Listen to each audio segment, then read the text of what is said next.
Creative arts and infotainment YouTube च्यानलमा स्वागत छ। यस युट्युब च्यानललाई सब्स्क्राइब गरी बेल आइकन थिच्नुहोस् र प्राप्त गर्नुहोस् साहित्य, सङ्गीत, मनोरञ्जन, सूचना जानकारी तथा एप्लिकेसन ट्युटोरियलहरू। धन्यवाद धन्यवाद धन्यवाद।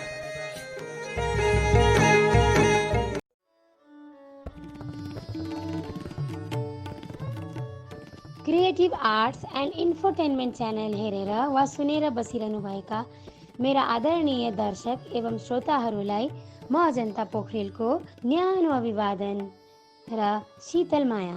हजुरहरूले मेरो कथा सुनेर लाइक, सब्स्क्राइब र सेयर गरिदिनु भएकोमा म हजुरहरू सबैप्रति धेरै आभारी छु। हजुरहरूको माया र स्नेहले अगाडि बढ्दै गरेका मेरा यी पाइलाहरू भविष्यमा पनि हजुरहरूको माया र हजुरहरूले देखाउनु भएको विश्वासमा राम्रोसँग म अगाडि बढ्न सक्छु र केही गर्न सक्छु भन्ने आशा लिँदै म क्रिएटिभ आर्ट्स एन्ड इन्फोटेनमेन्ट च्यानललाई पनि आफ्नो युट्युब च्यानलमा मेरो कथालाई प्रसारण गरिदिनु भएकोमा धेरै धेरै धन्यवाद व्यक्त गर्न चाहन्छु। गत भागमा हजुरहरूले अस्मिताका पाइलाहरू प्रगतिशील मार्गमा अगाडि बढ्दै गरेको सुनिसक्नु भएको छ। अब आउनुहोस्, यस भागमा हामी यस कथालाई अगाडि बढाउँदैछौँ र मेरो यो कथाको अन्तिम भाग हो। म जे पनि गर्न सक्छु भाग 4 सुनेर मन पराइदिनु हुने सबै मेरा श्रोता एवं दर्शकहरूमा म मन परेको खण्डमा लाइक, कमेन्ट र सेयर गरिदिएर हामीलाई अगाडि बढाइदिनु हुनको लागि विनम्र अनुरोध पनि गर्दछु। त आउनुहोस् सुरु गरौँ कथा म जे पनि गर्न सक्छुको भाग 4 यानि कि अन्तिम भाग।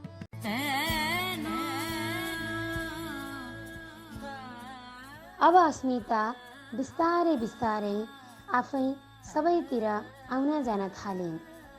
तारा दिदीले उसलाई हामीले आफै मोबाइलबाट आफ्नो ब्याङ्कको खाता चलाउन सिक्नुपर्ने कुरा पनि बताउनु भयो र उहाँले नै उसलाई कसरी पैसा निकाल्ने अनि त्यसपछि आफ्नो खाता हेर्ने, कसैको फोनै रिचार्ज गरिदिनु परेकोमा रिचार्ज गरिदिने, अन्य धेरै कुराहरू यानि कि मोबाइल ब्याङ्किङको विषयमा तालिम दिनुभयो र उहाँले अस्मितालाई मोबाइलमा मार्फत आफ्नो ब्याङ्कलाई सबै हिसाबले हेर्न मिल्ने र यसरी आफैले मोबाइल ब्याङ्कबाट आफ्नो खाता चलाउँदा अरू कसैले आफूलाई नठग्ने कुरा पनि सिकाउनु भयो। अब त अस्मिताले पनि खल्ती, ई सेवा जस्ता राम्रा मोबाइलमा प्रयोग हुने एपहरूका प्रयोग गर्दै मोबाइल ब्याङ्किङ पनि चलाउन थालिन्। छोरीले यसरी आत्मनिर्भर भएर काम गरेको देखेर घरमा सबैजना धेरै खुसी हुन थाल्नुभयो। बिस्तारै दिन पनि बित्दै गए र अब 12 कक्षाको अन्तिम परीक्षा पनि नजिकै आइपुग्यो। बुवाले छोरीलाई राइटरको बारेमा सोध्नुभयो। अस्मिताले पनि पुरा आत्मविश्वासका साथ भनिन्, बुवा, यसपालि मैले आफ्नो लागि आफै राइटर खोजिसकेकी छु। अब त मलाई तारा दिदीले धेरै चिजहरू सिकाइदिइसक्नु भयो नि। बुवा, विश्वास राख्नुहोस्, मेरो राइटर म नै हुँ, अर्थात् मैले बोलेको हुबहु लेखिदिने एउटा राम्रो मान्छे फेला पारिसकेको छु मैले। अब हजुरले मेरो लागि सबैतिर भौतारिएर राइटर खोज्नुपर्ने आवश्यकता छैन। अब हजुरकी छोरी बिस्तारै सक्षम भइसके। छोरीको यस्तो कुरा सुनेर बुवा छक्क पर्नुभयो र सोध्नुभयो, त्यो कसरी छोरी? आमाले कम्प्युटरतिर औल्याउँदै भन्नुभयो, अब त छोरीले कम्प्युटरमा फेसबुक चलाएर धेरै साथीहरू बनाइसके नि, अनि कति संस्थाहरूतिर पनि गइरहन्छे। त्यहीँबाट उसले राम्रो राइटर पाएकी छे रे, त्यो पनि आफूभन्दा 1 क्लास मुनिको। यस्तो कुरा सुनेर बुबा झनै खुसी हुनुभयो र उहाँले छोरीलाई यस्तै गरेर राम्रो तरिकाले तिमी अगाडि बढ्दै गर छोरी, हामी सधैँ तिमीसँगै छौँ भन्ने विश्वास पुनः गराउनु भयो। अर्को हप्तादेखि जाँच पनि सुरु हुने भएको भएर अस्मिताले घरमै बसेर धेरैभन्दा धेरै मेहनत गर्न थालिन्। अब उनले दिन रात मेहनत गर्न थालिन्। उनलाई आफ्नो परिश्रममाथि निकै विश्वास थियो। तारा दिदीले पनि उनलाई धेरै कुराहरू सिकाइराख्नुहुन्थ्यो। उहाँले पनि राम्रोसँग पढेर राम्रो राम्रो नम्बर ल्याएर आफूलाई अगाडि बढाइरहनु भएको थियो। यसपालि त थाहै नपाई अस्मिताको सबै जाँचहरू पनि सकिएछ। ओहो, अब त लामो बिदा पनि सुरु भयो र अस्मितालाई आफूले देखेको आफ्नो पुरानो अधुरो सपना स्मरण भयो। पहिला उनले देखेको सपना, म पनि राम्री हुन पाए हुन्थ्यो, मैले पनि केही पकाउन जाने हुन्थ्यो, घरमा सफाई गर्न पनि आए हुन्थ्यो भन्ने कुराले उनलाई फेरि एकचोटि घचघचाएछ। उनले तारा दिदीलाई आफ्नो इच्छाको बारेमा सबै कुरा भनिन्। तारा दिदीले पनि चिन्ता नगर न नानी, म छिटै नै तिमीलाई यस विषयमा मद्दत गर्नेछु भन्ने सान्त्वना दिनुभयो। र एक हप्तापछि अस्मिता तारा दिदीसँग एउटा राम्रो प्रशिक्षण केन्द्र अर्थात् ट्रेनिङ सेन्टरमा पुगिन्। यहाँ आफू जस्ता धेरै दृष्टिविहीन दिदी दाई भाइ बहिनी एवं आफू समानका साथीभाइहरूले राम्रोसँग कोही हस्तकलामा त कोही मसाजमा अनि कोही चाहिँ भान्साघरमा मजाले खाना पकाइरहेका देखेर अस्मितालाई धेरै खुसी लाग्यो। र कसैले त त्यहाँ लुगा पनि सिलाइराख्नु भएको रहेछ। ओहो, कोही त स्वेटर पनि बुन्दै हुनुहुँदो रहेछ भने कतिपय दाजुहरू त माली जस्तै ओहो फुल रोपिरहनु भएको रहेछ भने कसैले चाहिँ तरकारी पनि गोडिरहनु भएको रहेछ। यो सबै देखेर त अस्मिता छक्क परिन्। तारा दिदीले पनि त्यहीबाट अङ्ग्रेजी बोल्ने र कम्प्युटर चलाउने तालिम लिनुभएको रहेछ। तर अस्मितालाई अङ्ग्रेजी र कम्प्युटर प्रति रुचि थिएन, किनभने ऊ यी दुवै कलामा निपुण थिइन्। त्यसैले बाँकी चिजहरूमा तालिम लिने इच्छा अस्मिताको मनमा आयो र उनले निर्णय पनि गरिन् कि अब म जे भए पनि यसै संस्थाबाट सबै तालिमहरू लिन्छु। उनी अब गमनशीलता क्षेत्रमा पनि अर्थात् सेतो छडी लिएर आउने जाने मामलामा पनि राम्रोसँग परिपूर्ण भइसकेकी थिइन्, परिपक्व थिइन्। त्यसै हुनाले उनले छात्रावासमा नबसिकन घरबाटै आफै सेतो छडीको माध्यमबाट आउने जाने निर्णय पनि गरे। अब त अस्मिताले पनि धेरै कुराहरू सिकिसकेकी थिइन्। हेर्दा हेर्दै 3 महिना पनि बित्यो र आज अस्मिताको 12 कक्षाको रिजल्ट पनि आइपुगेछ। वाह, अस्मिताले फेरि एकपल्ट 95% ल्याइछन्। आज उनी धेरै खुसी छिन्। आफूले गरेको मेहनतको फल पाउँदा कसलाई खुसी नलाग्दो हो, हैन त श्रोता हो। यो देखेर घरका सबैजना धेरै खुसी हुनुभयो। त्यो दिन राति अस्मिताले आफ्ना परिवारमा भनिन्, आज म सबैको लागि आफ्नै हातले खाना बनाउँछु। मैले आफै बनाएको खाना खाएर त हेर्नुहोस्। र सबैले अस्मिताले बनाएको खाना खुसी भएर खानु पनि भयो। अस्मिताले पनि राम्रो कलेजमा ब्याचलर गर्ने निर्णय गरिन् र उनलाई अब सरकारको तर्फबाट पनि छात्रवृत्तिहरू प्रदान गराउन थालियो। अस्मिताले पनि धेरै मेहनत गरिराखेकी थिए। ब्याचलर गर्दा गर्दै धेरै पढ्नका लागि उनीलाई विद्युतीय उपकरण अर्थात् डिभाइसहरू पढ्न लेख्नका लागि, जस्तो कम्प्युटरमा किताबहरू पढ्नका लागि स्क्यानरको माध्यमले स्क्यान गरिएर त्यो किताब पढ्न सहज बनाइयो भने उनीले कक्षामा उसका कक्षाका प्राध्यापकहरू अर्थात् लेक्चररहरूले रेकर्ड गरेर दिनुभएका चिजहरू पढ्नका लागि फ्लेक्सटक र एन्जल जस्ता राम्रा डेजी प्लेयर जस्ता राम्रा उपकरणहरू पनि प्रदान गराइयो।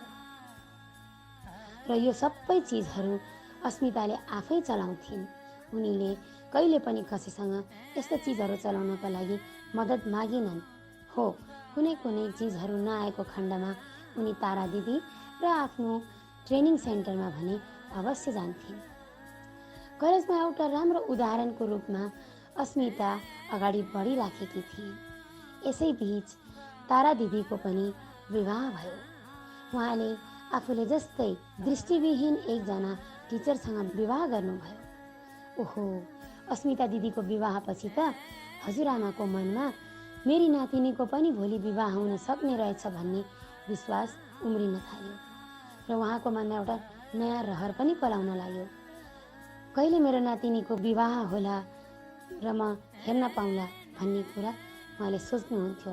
तर कहिले पनि नातिनीलाई यस्ता कुराहरूले अहिले कुनै पनि अप्ठ्यारो नपरोस् भन्नका कारण उहाँले नातिनीको अगाडि यस्तो कुराहरू राख्नु भएन।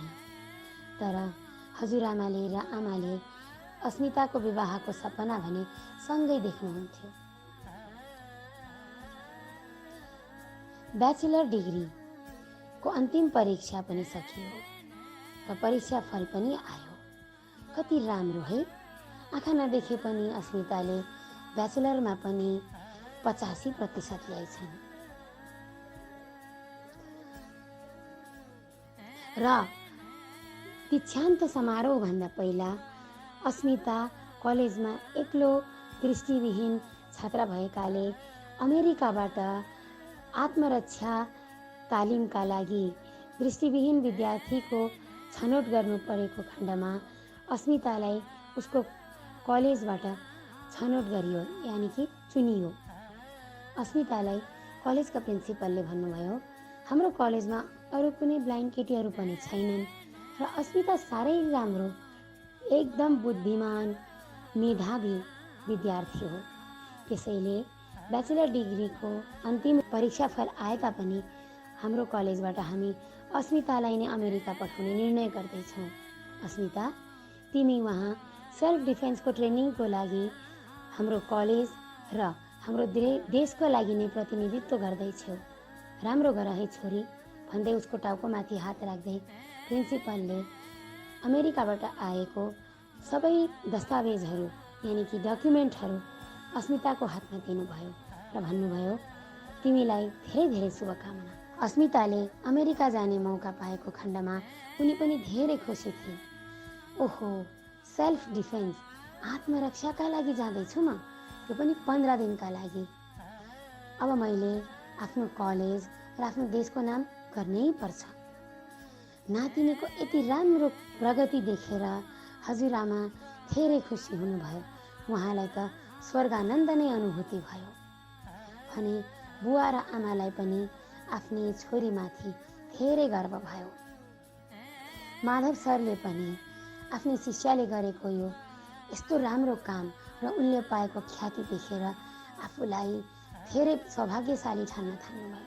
अस्मिताको ट्रेनिङ पुरा भयो र उनी ट्रेनिङ गरेर आफ्नो देश पनि फर्किन् र धेरैभन्दा धेरै उनको नाम सबैतिर फैलिन थाल्यो।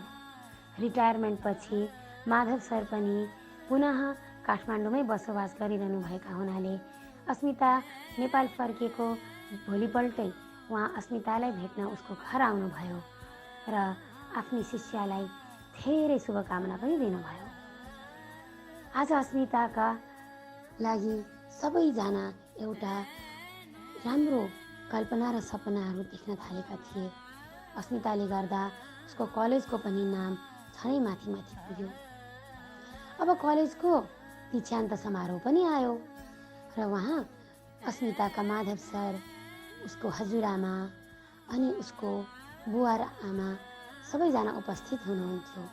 प्रिन्सिपल सरले आँखाभरि आँसु पार्दै अस्मिताको बारेमा धेरै कुराहरू बताउनु भयो र उहाँको बुवा आमालाई पनि अस्मिताको यो सुनौलो यात्राको बारेमा कुनै चिजहरू उहाँहरू समक्ष सेयर गरिदिनु हुनका लागि अनुरोध गर्नुभयो। अस्मिताको बुवा आमा धेरै भावुक हुनुभयो। उहाँले केही धेरै बोल्न सक्नु भएन। उहाँले यति मात्र भन्नुभयो, आज अस्मिता जे छिन् हजुरहरूको माझमा छिन्। तर उहाँहरूले सबै दृष्टिविहीन छोराछोरीहरूका अभिभावकहरूलाई भने एउटा राम्रो सन्देश दिनुभयो। यिनीहरू खानेकुराको, लाउने कुराको भोका छैनन्। खाना लाउन भनेको कुरा यिनीहरूले सबै आफ्नो घरमा पनि पाउँछन् र जुन हस्टेलमा बस्छन् त्यहाँ पनि पाउँछन्।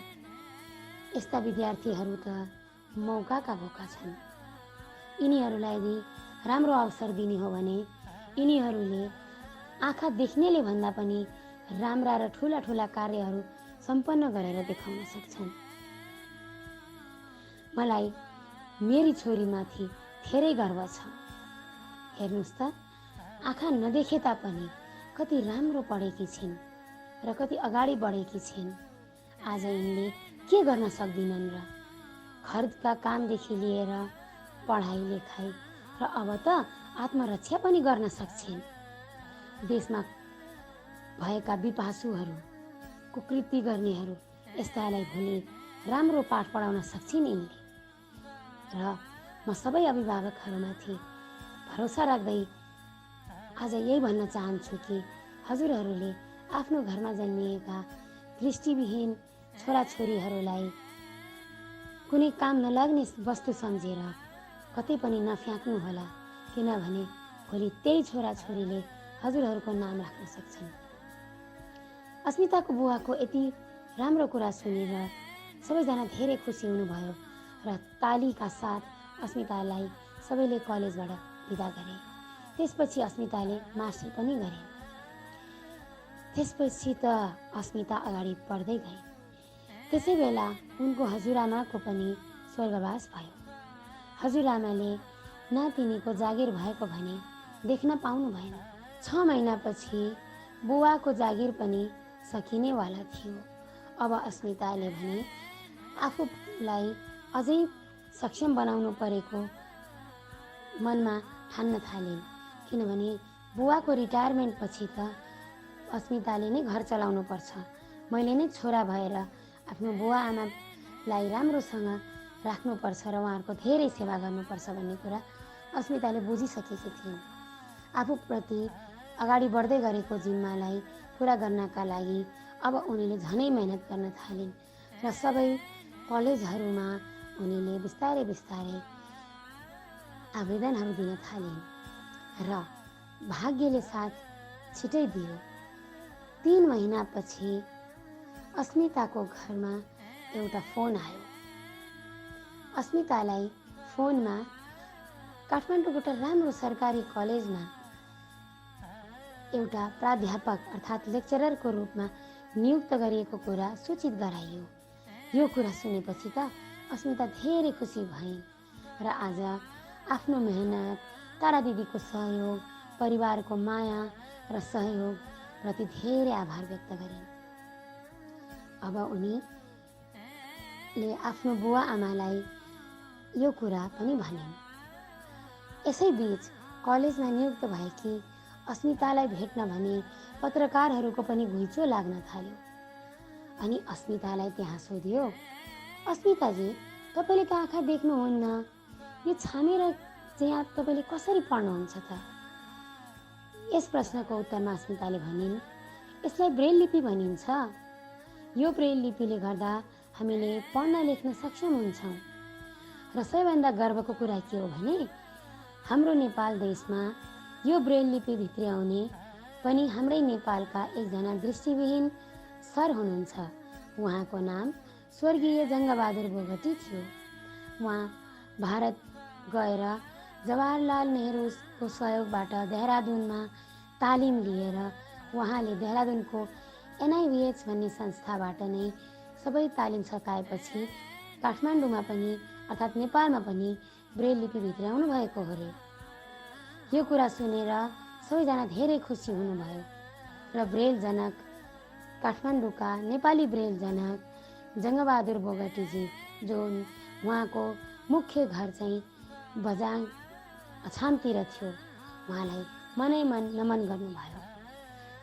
फेरि अस्मितालाई अर्को अन्तर्वार्तामा सोधियो, अस्मिताजी, तपाईँको पनि त कुनै प्रेरणा स्रोत थियो होला, तपाईँ कसको प्रेरणा लिएर यसरी अगाडि बढ्दै हुनुहुन्छ र आज हामीहरू बीच PhD गर्ने कुरा गर्दै हुनुहुन्छ भनेर सोधिएको प्रश्नको उत्तरमा अस्मिताले मुसुक्क हाँस्दै भनिन्, सबैभन्दा ठुलो प्रेरणा मेरो बुवा आमा, हजुरबुवा हजुरआमा लगायत मेरो माधव सर र तारा दिदी हो।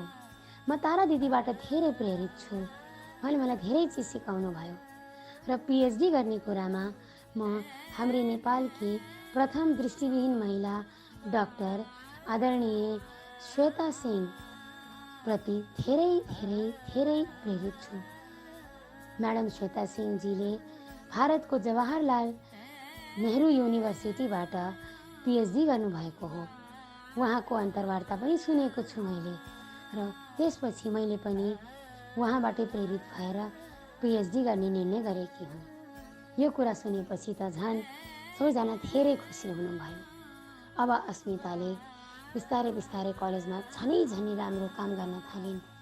उनीले आफ्ना विद्यार्थीहरूलाई पढाएकोमा विद्यार्थीहरू पनि धेरै खुसी हुन्थे। विद्यार्थीहरूले अस्मिता म्याडमको क्लास कहिले पनि छोडेनन्। अस्मिता म्याडमले पढाउँदा आफूले धेरै चिजहरू बुझेको कुराहरू उनीहरूले गर्थे। उनीहरूले भन्थे, अस्मिता म्याम आउनु भएन भने त हामीले त यो कलेजै छोड्दै हुन्छ भने कसैले भन्थे अस्मिता म्यामको क्लास बढी पनि हुन्थ्यो है। अस्मिता म्याडम जुन काठमाडौँको एक मध्यमवर्गीय परिवारमा जन्मिनु भएको थियो, आज उहाँ धेरै धेरै विद्यार्थीहरूका लागि प्रेरणा स्रोत हुनुभयो र पिएचडी गरेर उहाँ पनि धेरै अगाडि बढ्नुभयो।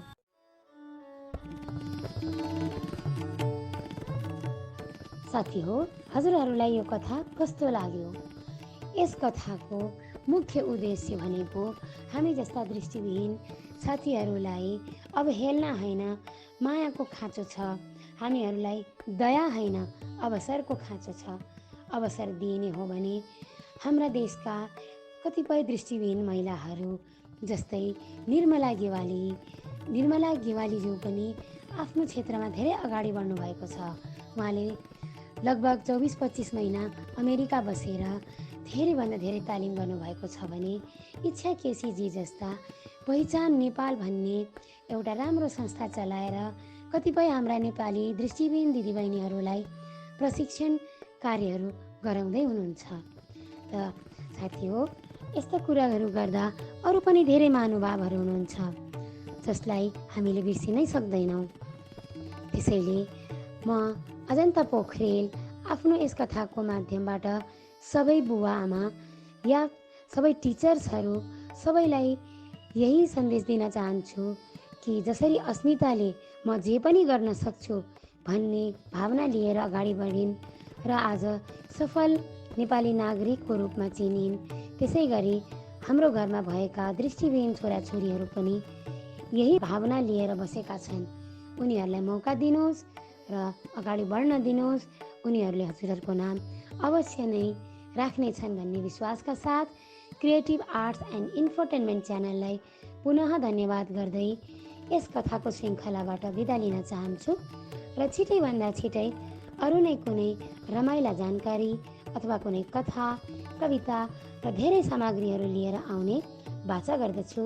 धन्यवाद, धेरै धेरै माया र क्रिएटिभ आर्ट्स एन्ड इन्फोटेनमेन्ट च्यानलको उत्तरोत्तर प्रगतिको कामना पनि गर्दछु।